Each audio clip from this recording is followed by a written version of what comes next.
షర్మిల గారికి దాదాపు ఇన్నిసార్లు వచ్చింటారు, ఇడుపుల పైకి వచ్చారు. ఆ రోజు ఏం కనపడలే ఆమెకి, ఆ రోజు ఏం కనపడలే. ఆంధ్రప్రదేశ్లో అరాచకాలు కానీ, అవినీతి కానీ, మణిపూర్ ఇష్యూ కానీ ఏం కనపడలే. ఆమె ఆంధ్రప్రదేశ్లో కాకుండా ఎక్కడి నుంచైనా మాట్లాడుండొచ్చు. నిన్న మొన్ననే కనపడుతున్నాయి ఆమెకు సమస్యలు, నిన్న మొన్నటే కనబడుతున్నాయి షర్మిల గారికి సమస్యలు. అంటే కాంగ్రెస్ పార్టీలో చేరిన తర్వాతే కనపడుతుందమ్మా మీకు, అంతకుముందు ఏం కనపడలేదా? ఆంధ్రప్రదేశ్లో 4 సంవత్సరాలకు ఇదే జరుగుతోంది. ఆ రోజు ఎందుకు ప్రశ్నించలేదు మీరు?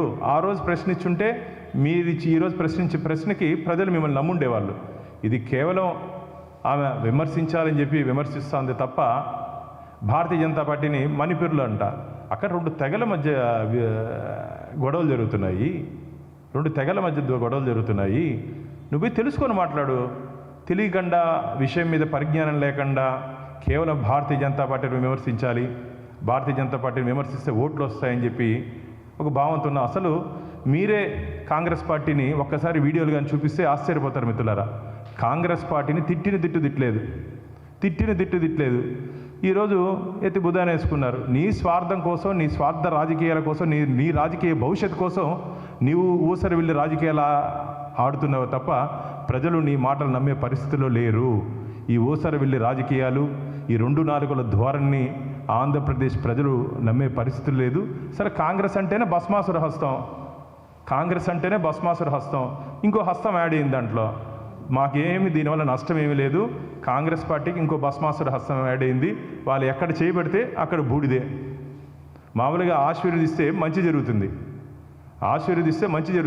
ఇప్పుడు మోడీ గారు దేశానికి శ్రీరామ రక్ష అయ్యారు. వీళ్ళు భస్మాసుర హస్తంగా మిగిలిపోయారు. కాబట్టి ప్రజలు మిమ్మల్ని స్వీకరించే పరిస్థితులు లేరు. మీకు ఆంధ్రప్రదేశ్లో భవిష్యత్తు లేదు. కేవలం స్వార్థ రాజకీయాలు నడపడానికి మీరు వచ్చి ఈరోజు భారతీయ జనతా పార్టీ విమర్శిస్తున్నారు. కానీ రాజకీయ పార్టీలో ఎవరన్నా చేరొచ్చు, ఎవరన్నా రాజకీయ పార్టీ పెట్టుకోవచ్చు, దానికి మాకు అభ్యంతరం లేదు. కానీ మాట్లాడే ముందు విషయాలు తెలుసుకొని మాట్లాడితే, విషయ పరిజ్ఞానంతో మాట్లాడితే బాగుంటుందని చెప్పి షర్మిల గారికి కూడా భారతీయ జనతా పార్టీ తీవ్రంగా హెచ్చరిస్తోంది.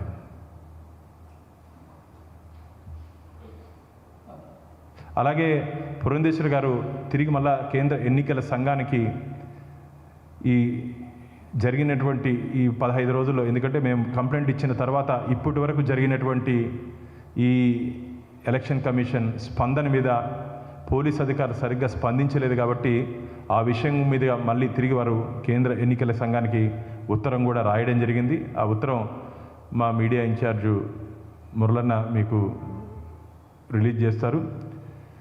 ఎందుకంటే కేంద్ర ఎన్నికల సంఘం సీరియస్గా తీసుకుంది ఇష్యూని. వారు వారం వారం రిపోర్ట్ తీసుకుంటే తప్ప దీంట్లో ప్రోగ్రెస్ ఉండదు. దీంట్లో ప్రోగ్రెస్ ఉండదు. పోలీస్ అధికారులు కానీ దీంట్లో నిష్పక్షపాతంగా పనిచేయకపోతే రాబో రోజుల్లో వాళ్ళు కూడా తీవ్ర ఇబ్బందులకు గురయ్యే అవకాశం ఉంది. దయచేసి మళ్ళీ చెప్తున్నాను, నిష్పక్షపాతంగా విచారణ జరిపించండి. వీరు కానీ నిష్పక్షపాతంగా విచారణ చేస్తే మిత్రులారా, ఆంధ్రప్రదేశ్లో అధికార పార్టీలో అభ్యర్థులు డిస్క్వాలిఫై అయిపోతారు. నిష్పక్షపాతంగా విచారణ జరిగితే ఆంధ్రప్రదేశ్లో అధికార పార్టీ అభ్యర్థులు చాలామంది డిస్క్వాలిఫై అయిపోతారు. ఎందుకంటే ఎన్నికల నియమావళిని ఉల్లంఘించారు. కాబట్టి ఎన్నికల ప్రక్రియలో ఈ దొంగ ఓట్లు చేర్చడంలో కానీ, తయారు చేయడంలో కానీ దగ్గరుండి నడిపించినటువంటి ఈ రాజకీయ నాయకులు చాలామంది ఈరోజు ఎన్నికల బరిలో ఉన్నారు. చాలామంది ఈరోజు ఎన్నికల బరిలో పోటీ చేసేదానికి అధికార పార్టీ టికెట్ ఇచ్చింది. వీరందరూ తొందరలోనే డిస్క్వాలిఫై అయ్యే అవకాశం ఉంది. కాబట్టి దాన్ని బెదిరిపోయి పోలీసుల్ని లొంగ తీసుకోనో ఏమో వాళ్ళ కేసును నీరుగార్చే ప్రయత్నం చేస్తున్నారు. మొన్న 3 కంప్యూటర్ ఆపరేటర్ల మీద తిరుపతి ఈస్ట్ పోలీస్ స్టేషన్లో కంప్లైంట్ ఇస్తే 3 కంప్యూటర్ ఆపరేటర్ల మీద అనుమానం ఉందని చెప్తారు. వాళ్ళు ఏం చేస్తారయ్యా? 3 కంప్యూటర్ ఆపరేటర్లు 35,000 ఓట్లు డౌన్లోడ్ చేసుకొని వాళ్ళు ఎవరికి ఉపయోగం చెప్పండి వాళ్ళ వల్ల? కాబట్టి వీరి వెనకాల ఉన్నటువంటి శక్తులు, వ్యక్తులు, వీరి వెనకాల నుండి నడిపించే శక్తులు, వ్యక్తుల మీద చర్యలు తీసుకుంటే మొత్తం వాస్తవాలు ప్రజల ముందు వస్తుంది. ఖచ్చితంగా రాబో రోజుల్లో పూర్తి వాస్తవాలు ప్రజల ముందు పెట్టాలని చెప్పి భారతీయ జనతా పార్టీ డిమాండ్ చేస్తుంది.